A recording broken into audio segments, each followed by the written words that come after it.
स्वागत है दोस्तों आप लोगों का आपके अपने YouTube चैनल हिंदी मंथन पर।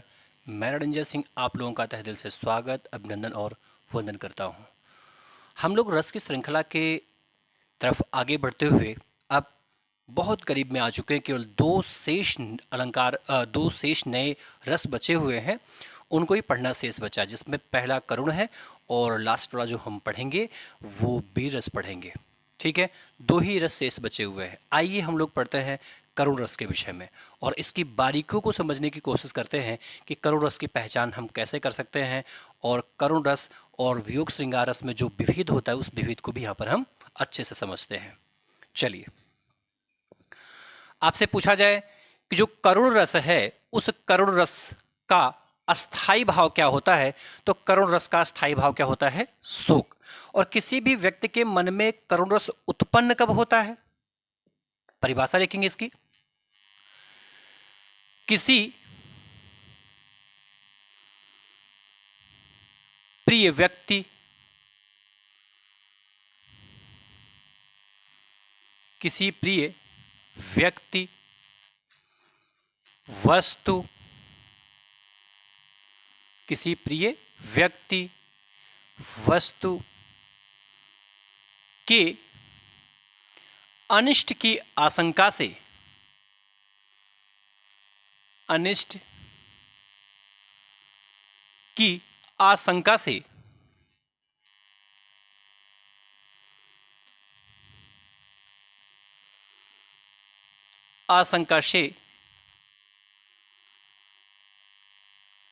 मन में जो क्षोभ उत्पन्न होता है, मन में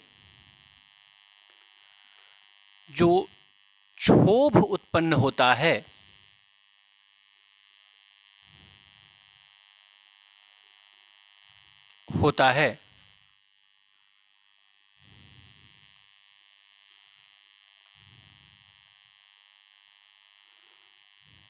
उसे करुण रस कहते हैं।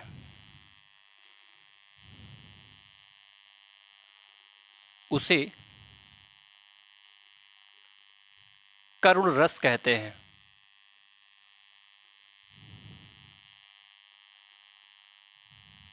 क्या कहते हैं भैया?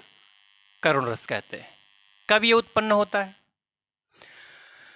किसी प्रिय व्यक्ति, किसी प्रिय व्यक्ति या वस्तु के अनिष्ट की आशंका से मन में जो क्षोभ उत्पन्न होता है उसे हम क्या कहते हैं? करुण रस। आपको खूब अच्छे से पता है, जैसे आप बहुत मानते हैं, बहुत चाहते हैं, यदि उसके विषय में आपको कुछ अशुभ सुनने के लिए मिलेगा तो आपके मन में उस व्यक्ति के प्रति कहीं न कहीं करुणा का भाव उत्पन्न हो जाएगा। आप जिसे बहुत मानते हैं, जिसे अपना पूज्य और आराध्य मानते हैं, अगर उसके विषय में आपको कुछ गलत सूचना मिल जाए तो कहीं ना कहीं आपका मन जो होगा वो बहुत ही ज़्यादा द्रवीभूत हो जाएगा। आप उस व्यक्ति के प्रति अपने करुणा के भाव को प्रकट करे बगैर रह नहीं पाएंगे। भले ही आप मुझसे कुछ भी ना बोले, किंतु आपकी आंखें खुद ब खुद बरसने लगेगी। ये आंखों से निकलते हुए आंसू जो है वो इस बात को प्रकट कर देंगे कि आपको उस व्यक्ति के अनिष्ट की आशंका से आपको ये कष्ट हो रहा है, आपको ये दुख हो रहा है। तो किसी भी प्रिय व्यक्ति या किसी भी प्रिय वस्तु, आप जिस वस्तु को बहुत पसंद करते हैं, अगर वो वस्तु गिर करके नष्ट हो जाए या वो एकदम से टूट जाए तो या फिर वो गायब हो जाए, तो ऐसी स्थितियों में जिसे आप बहुत मानते हैं, बहुत चाहते हैं, बहुत पसंद करते हैं, बड़े लिए आपके लिए बहुत उपयोगी है, अगर ऐसी कोई वस्तु आपसे नष्ट हो जाती है या आपसे दूर हो जाती है तो आपके मन में जो क्षोभ उत्पन्न होता है, जो कष्ट उत्पन्न होता है, उसे हम क्या कहते हैं भैया? तो उसे हम करुण रस कहते हैं। इसका अस्थाई भाव क्या होता है? तो इसका अस्थाई भाव शोक होता है। उदाहरण,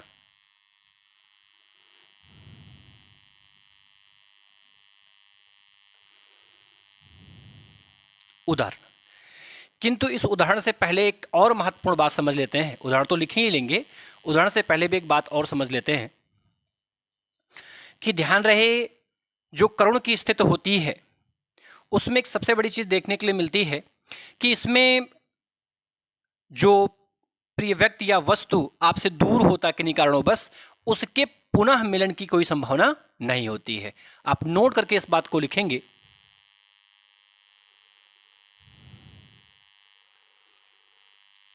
इस रस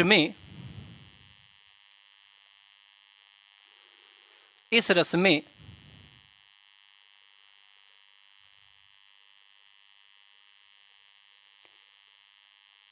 जिसके कारण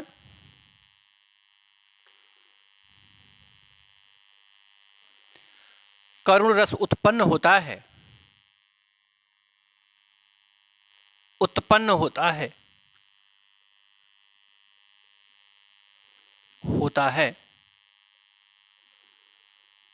उसके पुनः मिलन की कोई संभावना नहीं होती है। उसके पुनः मिलन की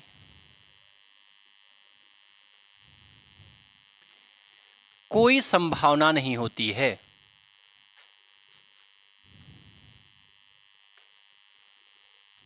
कोई संभावना नहीं होती है। ये बात आप समझेंगे अच्छे से। वास्तव में जो रोने की स्थिति होती है, जो कष्ट की स्थिति होती है, जो दुख की स्थिति होती है, वो दो रसों के मध्य उपस्थित होती है। एक तो वियोग श्रृंगार में उत्पन्न होता है और दूसरा करुण रस में उत्पन्न होता है। वियोग श्रृंगार की स्थिति में आपको यह देखने के लिए मिलता है कि जिसके कारण वो आपके मन में वियोग उत्पन्न हुआ है, जिसके कारण आपको रोना आ रहा है, जिसकी यादों में आप तड़प रहे हैं, उसके पुनः मिलन की पूर्ण संभावना होती है। लेकिन ये करुण रस में जिसके कारण वो आपके मन में करुण का भाव उत्पन्न हुआ है, वो शोक का भाव उत्पन्न हुआ है, जो करुण रस उत्पन्न हुआ है, वो जिसके कारण उत्पन्न हुआ होता है, उसके पुनः मिलन की कोई भी संभावना नहीं होती। ये महत्वपूर्ण बात है और महत्वपूर्ण इसका अंतर भी है। बात समझ में आई? जैसे शोक विकल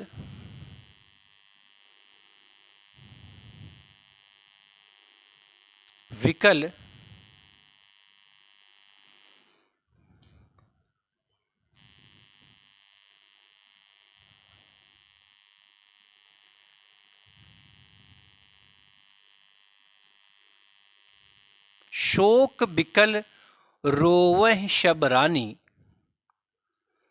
शोक विकल रोवह शब रानी, रूप शील बल गुण, रूप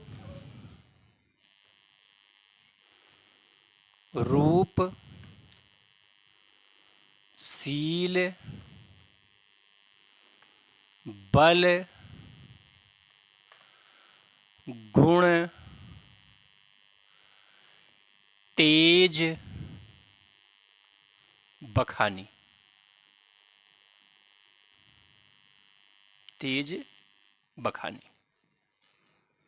ठीक है। आगे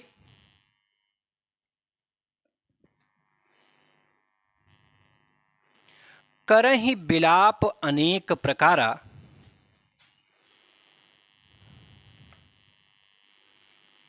करहि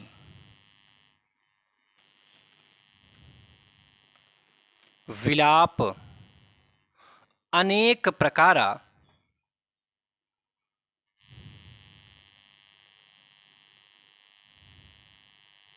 अनेक प्रकारा, करहि बिलाप अनेक प्रकारा,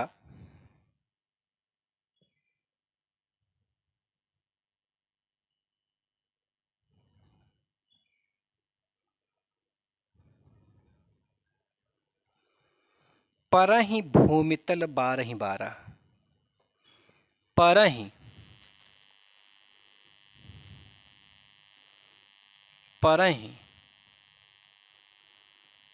भूमि तल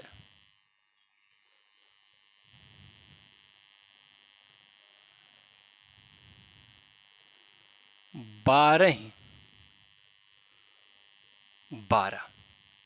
बारह। यह उस समय का दृष्टांत है जब राजा दशरथ की मृत्यु हो गई थी और राजा दशरथ की मृत्यु के बाद में, राजा दशरथ की मृत्यु के बाद में उनका जो शव है वो शव वहां पर उपस्थित है, और उस शव को देख करके उनकी जो प्रिय तीनों रानियां हैं वो विलाप कर रही हैं, रुदन कर रही हैं, दहाड़े मार मार के रो रही हैं, और रोते हुए कुछ कह भी रही हैं। कह क्या रही हैं उसकी स्थितियां समझते हैं कि शोक विकल रोवह शब रानी, कि राजा दशरथ की मृत्यु के समाचार को सुनकर के शोक संतप्त होकर के वो रुदन कर रही हैं, रो रही हैं।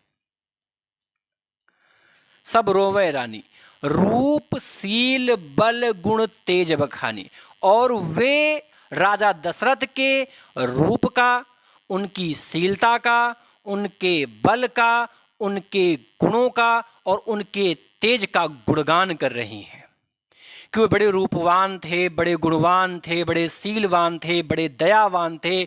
उनकी वजह से प्रजा बहुत सुखी थी और हम लोग भी बहुत सुकून से रहते थे।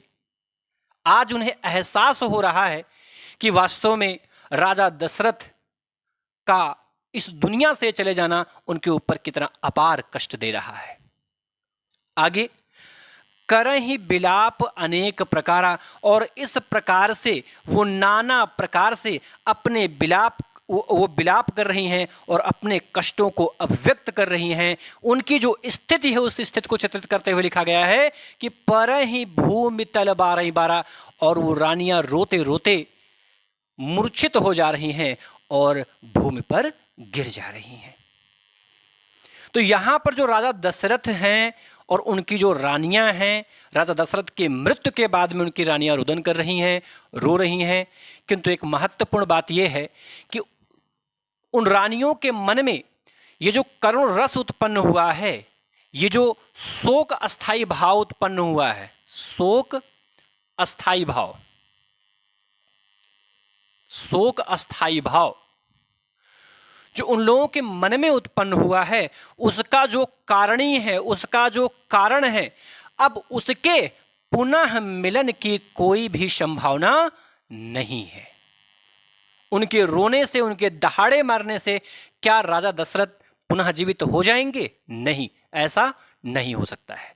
अर्थात जो करुण रस की स्थिति होती है, उस करुण रस की स्थिति में जिसके कारण आपके मन में क्षोभ उत्पन्न हुआ है, कष्ट उत्पन्न हुआ है, दुख उत्पन्न हुआ है, शोक उत्पन्न हुआ है, उस व्यक्ति के पुनः मिलन की कोई भी संभावना नहीं होती है।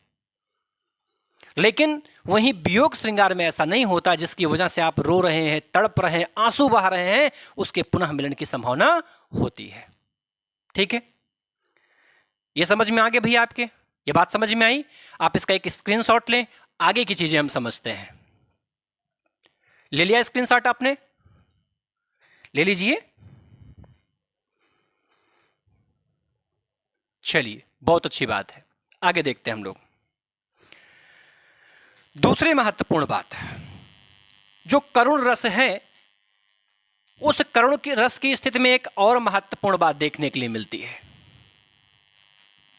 वो ये है कि जो करुण रस है, ये मित्र के मिलने और बिछड़ने पर भी जो कष्ट उत्पन्न होता है, भाई जाहिर सी बात है, अगर आपका मित्र बहुत कष्ट में है, बहुत दुखों में है, और बहुत दुखों में होने के साथ साथ वो बहुत दिनों के बाद आपसे मिल रहा है, और आपके मित्र की स्थिति आपको पता चल रही है कि आपका मित्र इस समय बड़े कष्टों में है, बड़े दुखों में है, और फिर उसकी बातों को सुनकर के आपको दुख हो रहा है, आपको रोना आ रहा है, और आपके आंखों से आंसू बहने शुरू हो गए हैं, तो मित्र के कष्ट में जो दुख उत्पन्न होता है वह भी इसी करुण रस की श्रेणी में ही आता है। देखिए, नियम यदि आपको पता होंगे तो पहचानने में कोई दिक्कत नहीं होगी, नियम नहीं पता होंगे तो आप बार बार गलती करेंगे। चलिए, नियम क्या है? नियम यह है भैया, ये नियम नंबर 2 मानकर आप लिख सकते हैं, चाहे वैसे नियम लिख लीजिए। नियम क्या है कि मित्र के अलगाव, मित्र के अलगाव या मित्र के कष्ट को सुनकर या मित्र के कष्ट को सुनकर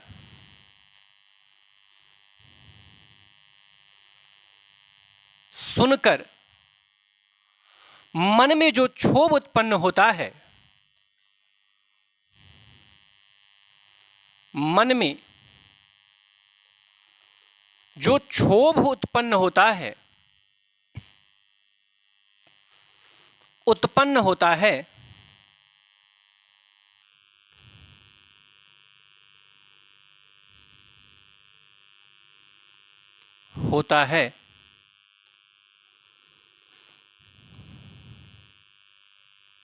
वहां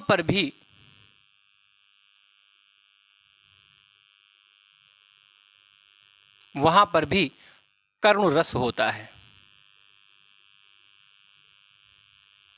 करुण रस होता है।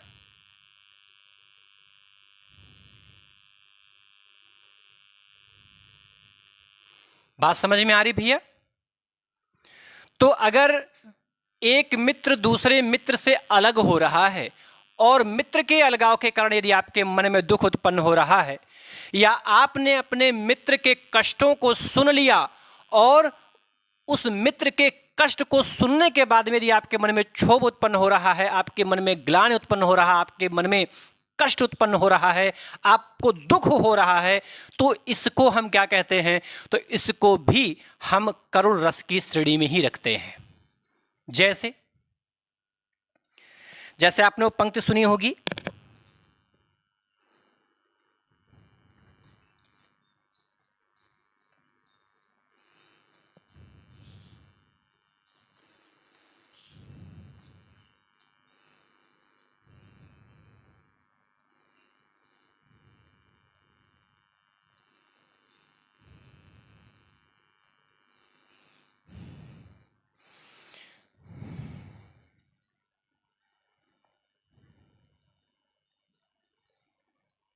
ठीक है बीमार है।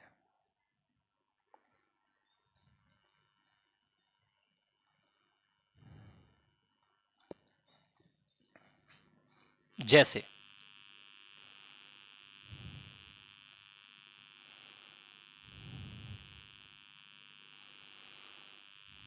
पानी परात को हाथ छुयो नहीं, हाथ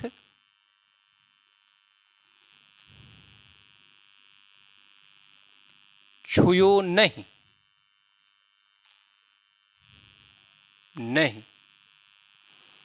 नैनन के जल से पग धोए।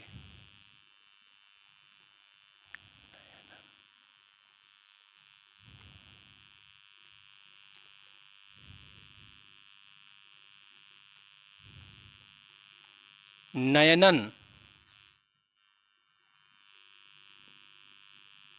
के जल से पग धोए।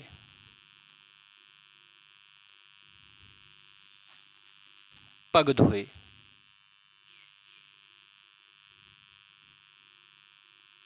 नयनन के जल से पग धोए। ये दृष्टांत आपको खूब अच्छे से पता है कि ये पंक्ति जो है वो नरोत्तम दास की है। किसकी है? नरोत्तम दास की पंक्ति है। और नरोत्तम दास की पंक्ति है और अवतरण इसका कहां से हुआ? सुदामा चरित्र से हुआ है।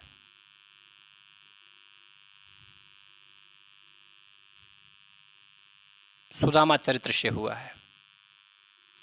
और आपको खूब अच्छे से पता है कि यहां पर उस समय का दृष्टांत है जब सुदामा बहुत कष्टों में उनका दिन बीत रहा था, तो अपने मित्र से मदद मांगने के लिए मथुरा धाम पहुंचते हैं और वहां वो भगवान श्री कृष्ण से मिलते हैं। भगवान श्री कृष्ण को अपनी समस्त पीड़ा सड़ी समस्त वेदनाओं को बताते हैं। जब भगवान श्री कृष्ण को पता चलता है कि उनका मित्र जो है वो बहुत कष्ट में है, इस बात को जब वो सुनते हैं तो सुनने के बाद में उनकी जो स्थिति होती है उस स्थिति का चित्रण किया गया है कि वो पहले अपने मित्र का पैर धुलना चाह रहे होते हैं, तो वो क्या करते हैं? पानी मंगाते हैं। परात में क्या मंगाते हैं? पानी मंगाते हैं। थाली में, बड़ी सी थाली जो होती है उसे परात कहते हैं हम लोग, उसमें वो पानी मंगाते हैं। लेकिन इस पानी को उनको छूने की भी आवश्यकता नहीं होती है, इसको हाथ से भी नहीं छूते हैं, और वो निरंतर रोते हैं, अपने मित्र के कष्ट को देख करके रो रहे हैं, रुदन कर रहे हैं, और उन रोने से उनके आंखों से जो जल गिर रहा है उस जल से ही उनके पग यानी उनके जो पैर होते हैं वो धुल जाते हैं। कहा गया है कि पानी परात को हाथ छुयो नहीं, नैनन के जल से पग धोए। देखी सुदामा की दीन दशा, करुणा करके करुणा निधि रोए। पानी परात को हाथ छुयो नहीं, नैनन के जल से पग धोए। तो यहाँ पर एक मित्र के मिलने पर, मित्र के कष्टों का पता होने पर भगवान श्री कृष्ण का जो रोना आ रहा है, भगवान श्री कृष्ण जो रो रहे हैं, इसको हम किस श्रेणी में रखते हैं भैया? तो इसको भी हम इस करुण रस की ही श्रेणी में रखते हैं। बात समझ में आई? करुण रस किससे समझ में आई? एक और उदाहरण हम लोग समझेंगे। ये स्क्रीनशॉट ले लिया आपने ना भैया? चलिए आगे देखते हैं। देखिए, जब तक आपको नियमों का बोध नहीं होगा तब तक आपको पंक्तियां रटनी पड़ेंगी और आप उसके अर्थ को समझ नहीं पाएंगे। आपको ये पता होना चाहिए कि करुण रस कहाँ कहाँ, कब कब और किस किस स्थिति में उत्पन्न होता है। जब आपको सतता पता होगा तो आपको फिर रसों की पहचान करने में किसी भी प्रकार की कोई भी समस्या नहीं होगी। इसलिए आप रसों को रटो मत, रसों की वास्तविकता को समझने की कोशिश करिए आप। ठीक है? बड़ा ही फेमस है, बहुचर्चित है, आप इसे लिखेंगे।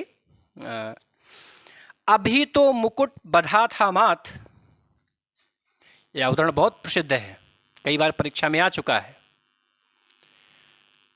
अभी तो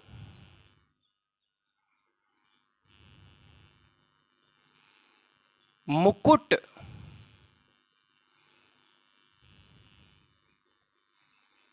बंधा था माथ, बंधा था माथ।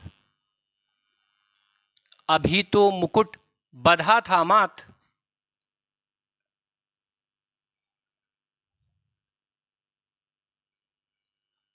हुए कल ही मेहंदी के हाथ,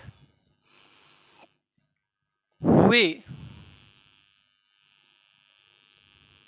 कल ही मेहंदी के हाथ, मेहंदी के हाथ,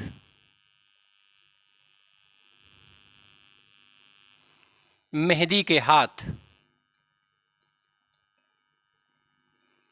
खुले अभी ना थे लाज के बोल, खुले भी ना थे लाज के बोल, लाज के बोल, लाज के बोल।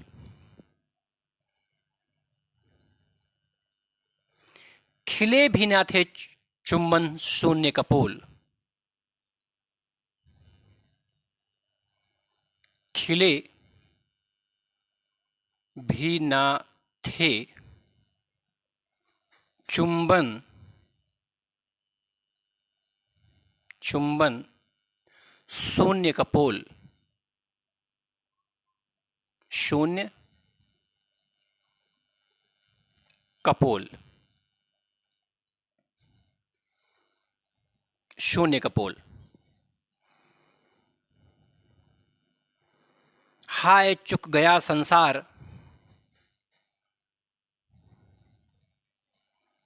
हाय चुक गया संसार,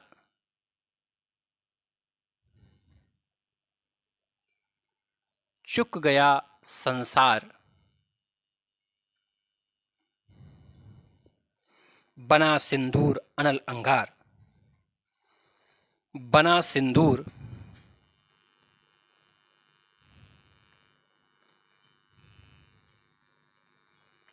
सिंदूर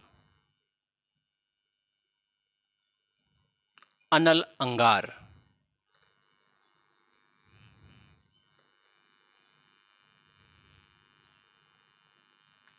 अनल अंगार, ठीक है। वास्तव में ये जो पंक्ति आप देख रहे हैं, ये पंक्ति सुमित्रा नंदन पंत जी की है,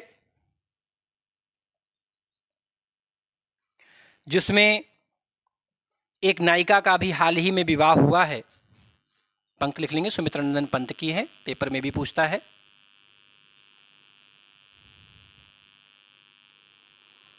सुमित्रा नंदन पंत। तो ये उस समय का दृष्टांत है। अभी हाल ही में एक नायिका का विवाह हुआ था और विवाह हुए अभी कुछ समय ही बीता हुआ था कि उसके पति के मृत्यु का समाचार सुनने के लिए उसको मिलता है। और पति के मृत्यु का समाचार सुनने के बाद में उसकी जो यथावत स्थिति है, उस स्थिति का चित्रण करते हुए सुमित्रा नंदन पंत जी कहते हैं कि अभी तो मुकुट बंधा था मत। अरे अभी तो कुछ समय पहले ही शादी हुई थी, अभी तो कुछ समय पहले ही शादी हुई थी, हुए कल ही मेहंदी के हाथ। अरे अभी नए नए, अभी कल ही तो बेचारी के हाथों में मेहंदी रची गई थी। खुले भी ना थे लाज के बोल, अभी तो ये परिवार के लोगों से हिली मिली भी नहीं थी। अभी तो लोगों से लज्जा इसको आती थी बोलने में। अभी तो ये लोगों के साथ हिली मिली भी नहीं थी ठीक तरीके से। खिले बिना थे चुम्बन सोने का पोल, अभी वो लोगों से भी ज्यादा मुखरिक नहीं हो पाई थी, लोगों से बोलना भी बहुत अच्छे से उसका नहीं हो पाया था। हाय चुक गया संसार, इस विधाता को पता नहीं क्या आया, पता नहीं कैसे इतना अपार कष्ट इस कोमलांगी को दे दिए हैं। हे प्रभु, आपको तनिक भी कष्ट नहीं आया? हाय चुक गया संसार, ऐसा लग रहा है कि इस नायिका का सारा जो संसार है उसके पति के साथ ही चुक गया, समाप्त हो गया, नष्ट हो गया। बना सिंदूर अनल अंगार, जहां वो सिंदूर उसकी सुंदरता का प्रतीक बना हुआ था, आज उसी के पति के मृत्यु के बाद में वह सिंदूर अनल यानी कि आग बन चुका है, आग बन चुका है। आज वो सिंदूर सिंदूर नहीं वरन आग की एक रेखा नजर आ रही है जो उस नायिका को तिल तिल जला रही है। तो यहां पर अपार कष्ट का वर्णन किया जा रहा है, इसलिए यहां पर भी कौन सा रस होगा भैया? करुण रस होगा। कौन सा रस होगा? करुण रस होगा। ठीक। एक और लिखेंगे हम लोग, हाय राम कैसे झेले हम। इसको लिख लिया आपने ना? चलिए मिटाते हैं, आगे देखते हैं।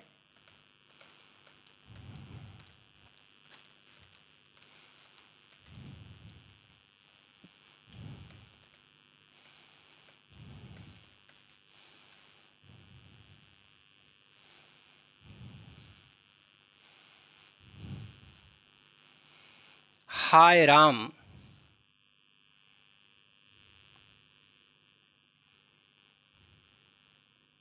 हाय राम कैसे झेले हम अपनी लज्जा अपना शोक। हाय राम कैसे झेलें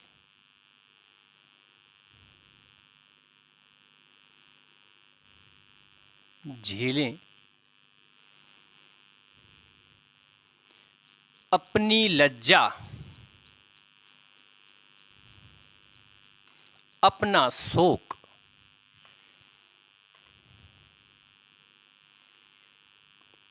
अपना शोक आ गया, शोक ना, तो पहले से यह स्पष्ट मामला हो चुका है कि ये करुण रस की ही पंक्ति है। आगे, गया हमारे ही हाथों से, गया हमारे ही हाथों से, हमारे ही हाथों से अपना राष्ट्रपिता परलोक, अपना राष्ट्रपिता परलोक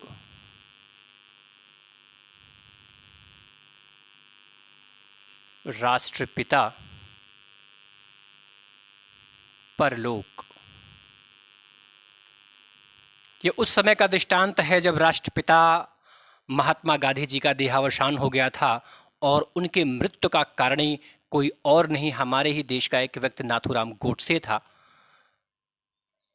इसी स्थिति का चित्रण करते हुए कवि कहता है कि हाय राम कैसे झेले अपनी लज्जा अपना शोक। हे प्रभु, हम कैसे इसे बर्दाश्त करें, कैसे इसे झेलें। हम तो खुद ही लज्जा से मरे जा रहे हैं कि हमारा अपना ही अपने ही राष्ट्रपिता की हत्या कर दिया है। ये हमारे लिए बहुत बड़े शोक, बहुत बड़े कष्ट का विषय वस्तु है। यहां पर आपसे पूछा जाए कौन सा रस होगा, तो यहां पर भी भैया करुण रस होगा। कौन सा रस होगा? करुण रस होगा। बात समझ में आ गई? करुण रस की पहचान आपकी समझ में आ गई होगी। आज की क्लास को मैं यहीं पर स्थगित करता हूं। इसके आगे की चीज़ों की चर्चा मैं अपनी अगली क्लास में करूंगा। अगली क्लास के अंतर्गत मैं आपको वीर रस के विषय में, लास्ट रस है उसको हम पढ़ाएंगे, बहुत विस्तार से पढ़ाने की कोशिश करेंगे। जाने से पहले आपसे निवेदन करते हैं कि कृपया आप हमारे इस चैनल को लाइक, सब्सक्राइब करें, हमारे इस वीडियो को भी लाइक करें और वीडियो पे कमेंट करें यदि कोई दिक्कत है, और ज़्यादा से ज़्यादा लोगों के पास में हमारे इस वीडियो को शेयर करें। धन्यवाद।